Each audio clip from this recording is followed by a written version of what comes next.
In this podcast, we have conversations about personal experiences with loss, grief, and unexplained spiritual encounters.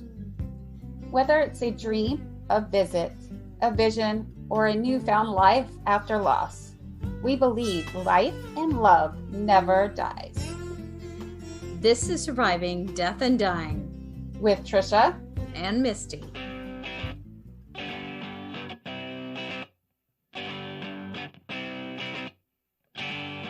Today's topic is on near-death experiences.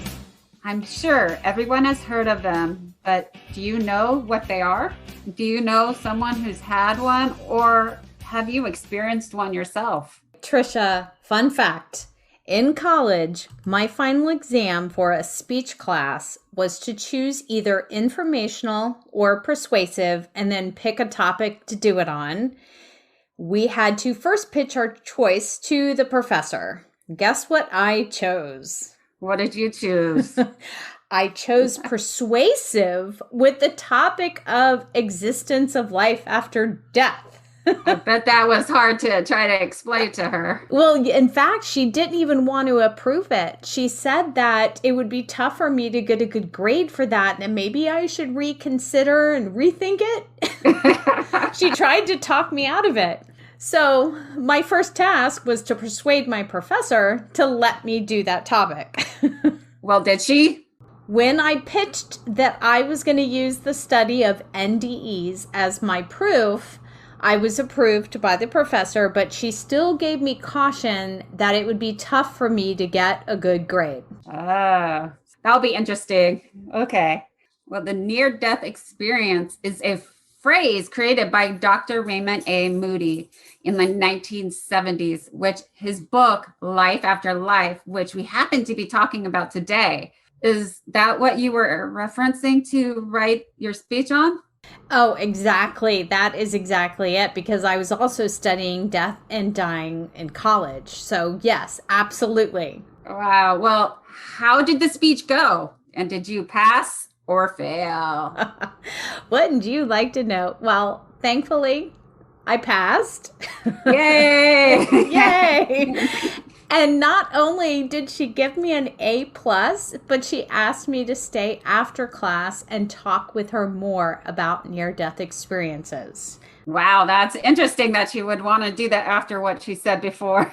She did. She did a complete turnaround from today. And it was really because of this book. You could see why I'm really excited about today's topic. Okay, well, let's start by defining the NDE. And the NDE is an experience described by a person who has been pronounced dead by doctors or someone who's had a near brush with death from a tragic event. So this book, Life After Life by Dr. Moody, spoke with both these types of people, as well as people who were with them when they die, which confirms the stories that they were telling him. That's right. And Dr. Moody in this book does admit that he hasn't had an NDE himself, but he was very interested in talking with people who did. And the more people he spoke with, the more fascinating it became. Now, I have not had a near-death experience myself. Have you? No, I haven't at all. But with my mom, was on her deathbed off and on throughout her illness. So I'm thinking she might have had one, but didn't want to talk about it, which is interesting because there's a lot of people out there that are scared to tell people what they've experienced. It's true. It's always been this sort of taboo type of a subject, and people are afraid to admit, or if they start to and they see a reaction from someone looking at them like they're crazy, they pull back and they keep, they keep it secret. Well, Raymond Moody actually went out and tried to find these people, just like we were saying that they are people who have either been pronounced dead or they've had a brush with death and, from an accident. And he's collected all these stories into this book, and you can pick this book up and read these descriptions. But the types of people that I think is interesting, you would think maybe they all have the same background, same religion, same upbringing. Yeah. But that's not the case, is it? No, not from what I read in the book. It was interesting. Right. They have different backgrounds. So they might be not raised with a religion. They might be Christian. They might be Jewish. And it seems like in these stories, that they have a difficulty finding the words to describe their experience. So the only glimpse you really see of their religious upbringing is in the words they choose to tell their stories. Interesting. There are many different kind of death experiences people have had. And this is what he's written in the book of these different experiences people have had. The hearing of the news, feeling of peace and quiet, the noise, the dark tunnel, the out of body experience, meeting others, the being of light, the review, the border or limit, coming back, telling others, effects on lives, new views of death. So there's many of those different kinds. Well, and that's what's really neat. And I want to kind of break those down a little bit because that's his list of what he found in his stories where the experience of all these people who've been near death, pronounced dead, or, died and came back, these are the similar things they had. And so that first one, hearing the news, they actually hear, and I don't know if any stories stood out to you, but they actually hear being pronounced dead. That's kind of scary to me at first. Yeah, was it? When you first read that, were you thinking it was creepy, or how do you think that's even happening? Yeah, I just was thinking, oh, that's kind of scary that you're actually hearing that you're dead. You're like, wait, I thought I was still here. That was Right. the realization of those 2 points. And if you've had surgery, and I know you have, I think one of the last things that goes and the first thing that comes back when you are put to sleep for your surgery and brought back is your hearing. Have you noticed that? I do. I actually do notice I can hear first before I wake up. It's strange that you say that because I didn't even put those 2 things together.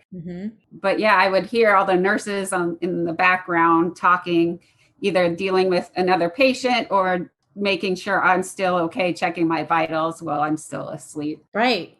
So what's neat about this is you're hearing that when you can't move and you're under the anesthetic, but what they're saying is now the person has left their body, which we associate our hearing tied to our physical ears, but these people are now talking about being able to hear things around the room and outside, even outside their room. If they traveled through a wall, they will hear somebody talking in the other room. And that to me was fascinating. Did that scare you when you heard that one? No, actually, that was kind of cool, like a kind of cool feeling where they could actually, because there was one I remember where this guy who went to the other, where his sister was in the waiting room waiting for him to hear what the doctors had to say. And he saw her crying. And that kind of was like a wow factor to him that his sister was crying and saying, don't let him die. It was just that love that he had between him and his sister. And then what's neat is Dr. Moody was able to confirm a lot of those cases and be able to like go to the sister and confirm, yes, she was sitting where he said she was and she was wearing what he said she was. And that's what makes it pretty cool because this isn't the easiest thing to try to prove, but it was a collection of these stories that he came up with what the death experience is. And that first one being the hearing of the news that you died. The next one, as you'd said, was the feeling of peace and quiet. Yeah. What do you remember in the different stories he was telling of that? Because my first feeling was instead of fear or pain, it was all of a sudden a positive feeling. Yeah, it's just that overall feeling, like you said, it's peace. You're like, oh, I'm at one right now. It feel good at that point. There's peace and there's quiet.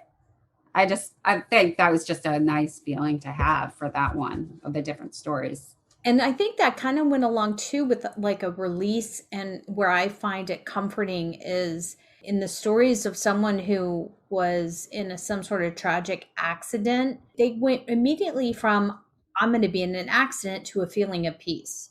So anyone who dwells on or worries about the pain someone may have felt when they died, I think this is comforting to believe that they really immediately felt a sense of peace and quiet as opposed to something traumatic. Right. Yeah, it's better to have that peace and quiet than the noise and craziness so that you Right. get in the everyday life. So Right.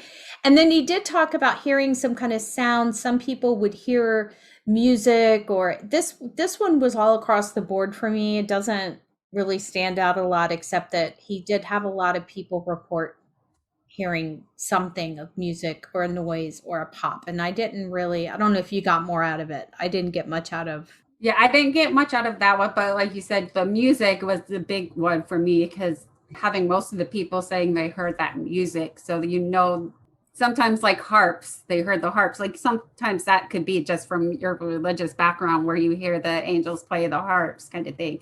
Right. That's just is a nice thing to have. Then okay, and I might be in that afterlife, you'll hear that music puts you to peace and calm. Right.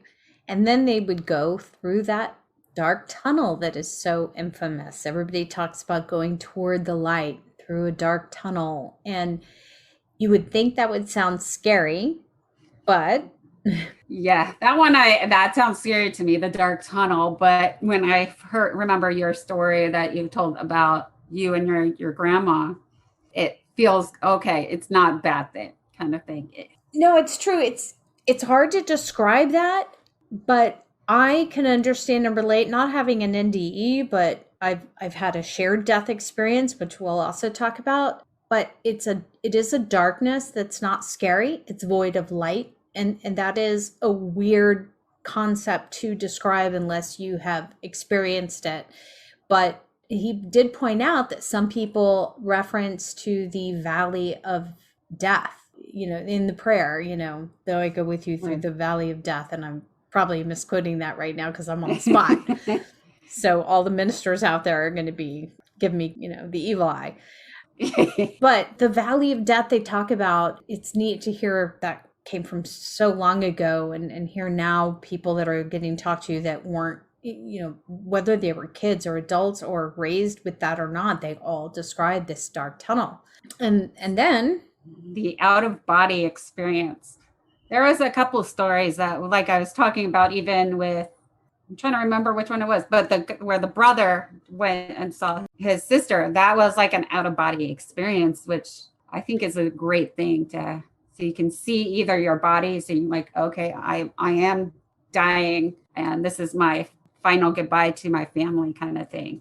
I think that's a great feeling to see.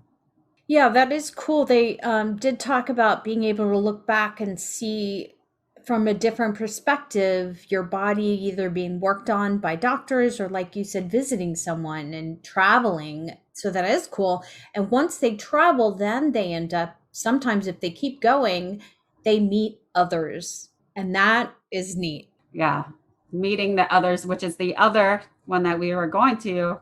So with the out of body experience, they're kind of similar there, because you're going to be meeting those others, even the other spirits, as well as meaning you're seeing other spirits. Right. People who passed on before you, family, or sometimes they don't recognize who's there, sometimes they do.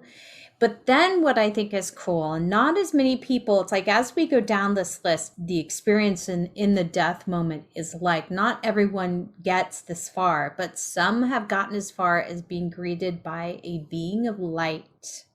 Yeah, wow. And they will interpret that differently depending on their religious background.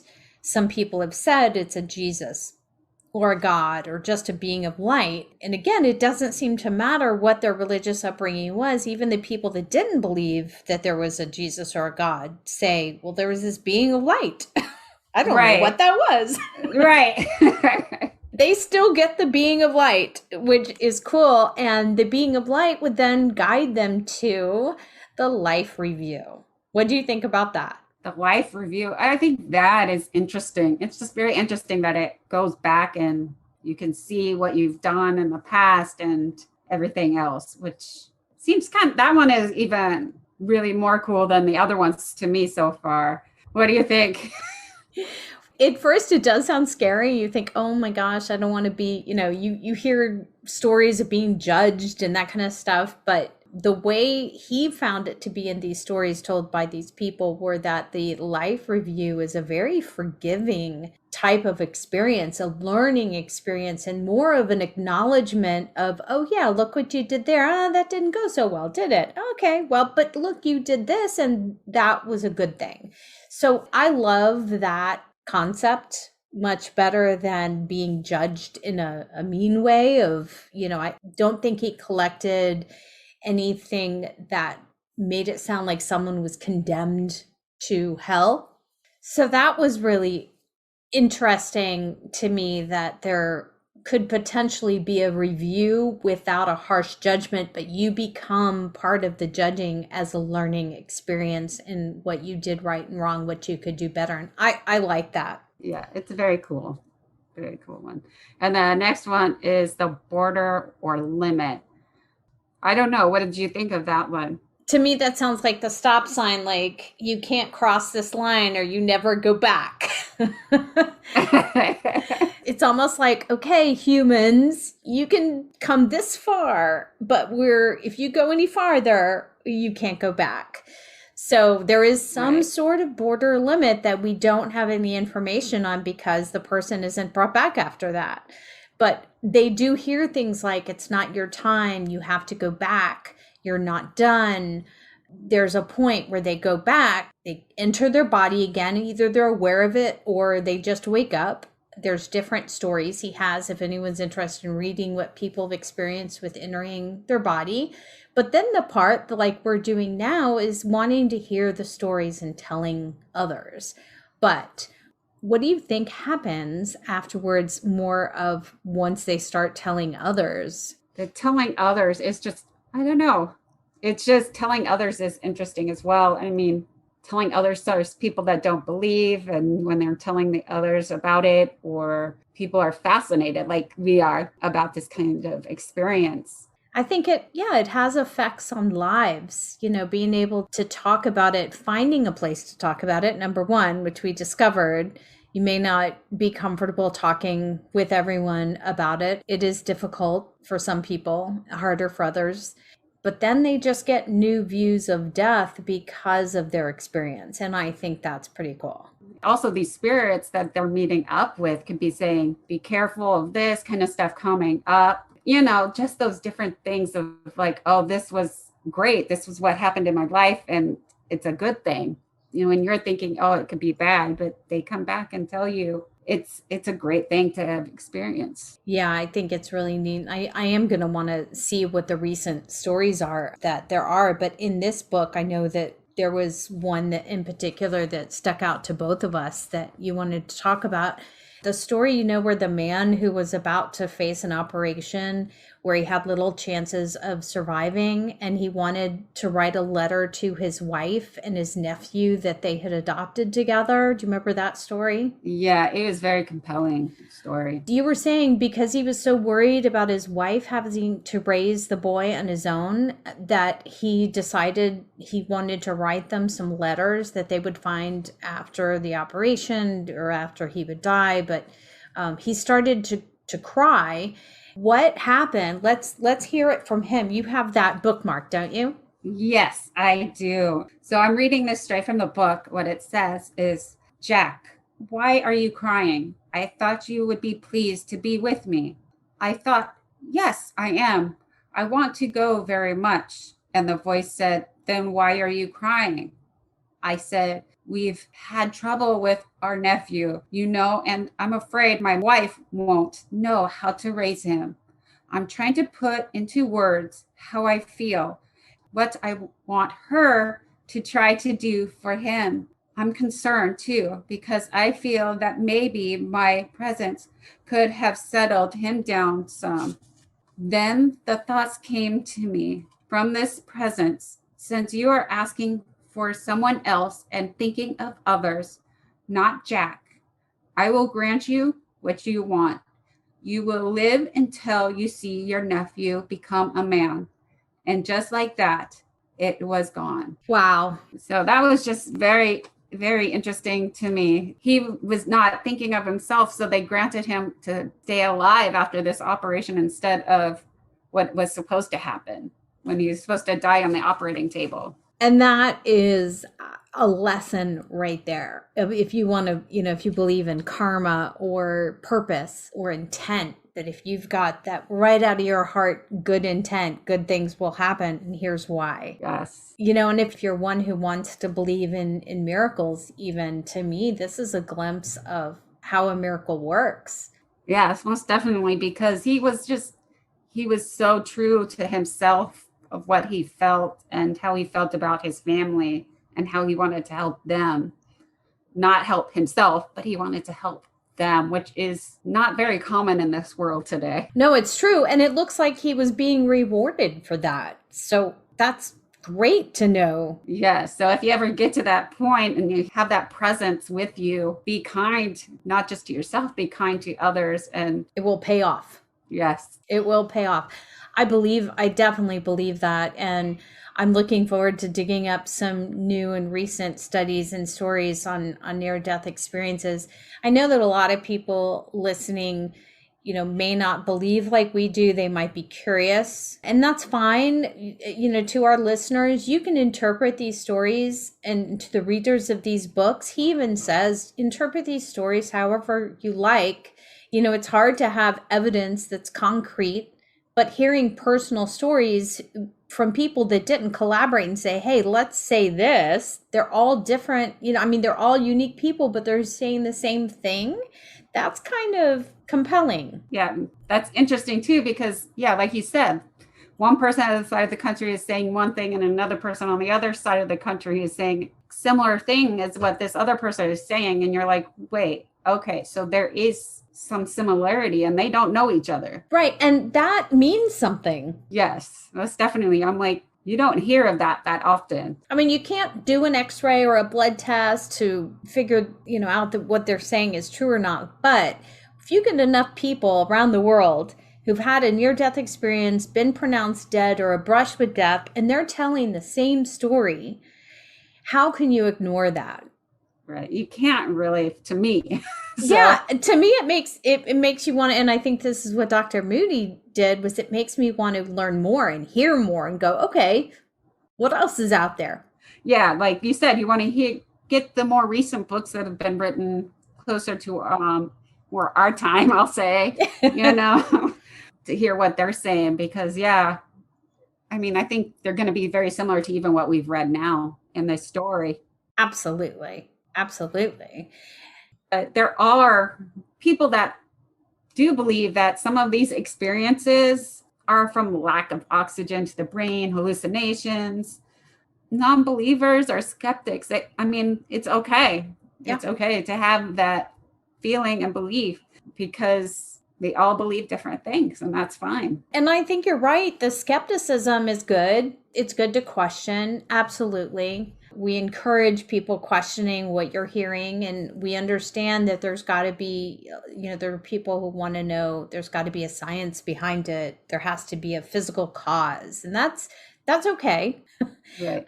But, as I said to my dad when he said, how can you believe that there is life after death as strongly as you do? What if you're wrong? My genuine answer was, it makes me feel better. So what's the harm? Exactly. And that's what I like to believe as well, because like hearing stories from different people, family members saying, having them come back to them, it just made them feel better to know that they were still there watching over them. Right. It's just like when they say, when someone passes away, that you hear of them saying there are signs like birds that'll come and show up. You smell your mom's perfume or something. Yeah. For me, like I've told in a different podcast, is like the butterflies. I have a different color for my mom and I have a different color for my dad. And every time I see that, I get this feeling of peace. And just recently, actually, I saw an orange butterfly, which represents my dad. And I was like, it made me feel so good to know he was there. I was walking the dogs and I was like, oh, he's with us walking the dogs today, So it just feels good to know that they're there and they're still thinking of you. And I heard something recently that I like, which is if you acknowledge those signs like you're doing, you see those butterflies, and your loved one who's trying to let you know that they're there and they love you and they're showing it to you, but they see you receive it, they will send you more signs. Yeah, I love it. I love those, like the yellow butterflies, which are very rare, which are my mom, which I see periodically. And I know a lot of people don't see those yellow butterflies. So it feels good to see those, the yellow and the orange, because those are the rarest, more of the rarest butterflies out there. And I also heard, and you could try this, and anyone listening can try this. I have heard that you can ask your loved ones to send you signs and try it with really strange things. And you've already set up something with your parents to see a butterfly. And I know a lot of people that are out there hurting and hoping that their loved one is out there and has gone on. You can take some value out of these stories in a book like this to know that something does happen beyond our physical existence. And if that makes us feel better, there's no harm in just believing it, accepting it, but also then believing that your loved one is on the other side, and ask for them to send you a sign. I would love to have those visitations like you've had, but to have at least something, it feels good. Just ask for it and you'll feel so much better. Yeah, definitely. And why not, right? Yeah, I think part of this grieving process is exploring what could happen, the possibilities, anything that makes you feel better is important. Exactly. That's it for today. Thanks for listening. We'd love to hear from you. Email us at trisha.misty.tm@gmail.com. You can also go to our website, survivingdeathanddying.com, for links to the books we talk about. So please like, share, subscribe, and follow. Well, we did it again. We survived death and dying. Another episode. Because we believe life and love never dies.